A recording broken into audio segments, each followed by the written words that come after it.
काल परवा दिवशी आमच्या कोतवालच्या परीक्षा झाल्या आणि नाणेगाव नावाचे एक गाव आहे. त्या गावामधून सगळ्यात जास्त बोगस कुणबी प्रमाणपत्र निघाले. फक्त 3 ओरिजिनल ओबीसी समाजाचे मुलांची परीक्षा देऊ शकले. बाकीचे 17-18 मराठा समाजाचे जे आता या GR मुळे ज्यांचे सर्टिफिकेट निघाले त्यांनी परीक्षा दिल्या. आपण आपला धोका ओळखला नाही आणि उद्या जर आंबडपेक्षा आपण मोठी सभा करू शकलो नाही तर आपलं हे आरक्षण गेल्यात जमा आहे. इथं सभागृहातल्या प्रत्येक माणसाने याची जाणीव पण आहे. म्हणून आजपासून उद्या दुपारपर्यंत जितके प्रयत्न करायचे तितके करावेत. मागच्या 15 सप्टेंबर पासून बापूसाहेबांना आम्ही नागपूरच्या मोर्चापासून अविरतपणे फिरतोय. मध्ये फक्त 4 दिवस अतिवृष्टीचे थांबले. आमची आपणा सर्व संभाजीनगर वासियांना विनंती आहे की अजूनही जे शक्य आहे तितकं जास्तीने आपण ताकदीने येण्यासाठी प्रयत्न करावे.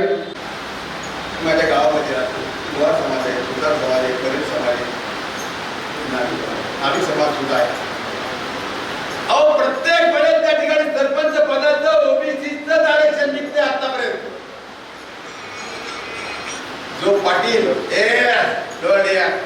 करून दे तो आमच्या गावचा एकदा सरपंच झाला होता 12 वर्षापूर्वी. आणि मग पाटील साहेब अहो सरपंच आहे जरा बाहेर आहे ना झोपडीत जायला लाज वाटते त्यांना. मराठा समाजाच्या मोठ्या पाटलाला त्याचा गरीब बिचारा झोपडीत पारे आणि तिजोरी त्यातून येऊन ती चोरी आहे. दारात नाही चोरी आहे या झोपडीत माझ्या द्वारे या झोपडीत काय असणार. या मंडळींच्या झोपड्यामध्ये काय असणार आहे काही नाहीये का. लाज वाटते आतमध्ये जायला बसायला कुठे नाही ते कळलं काही गादी नाहीये. पण त्याला ओ सरपंच साहेब बाहेर या हा म्हणण्याचा अधिकार जर कोणी दिला आता तर बाबासाहेब आंबेडकरांचा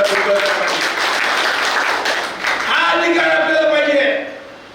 गार पुसाच्या बाहेर माझं कुठेतरी घर असतं त्याचं आणि त्या घराला पाहताना त्याच्या घरामध्ये विटा सुद्धा नसतात, माती सुद्धा नसती, वर छत नसतं, खाली पांघरूण नसतं, बसायला जागा नसते.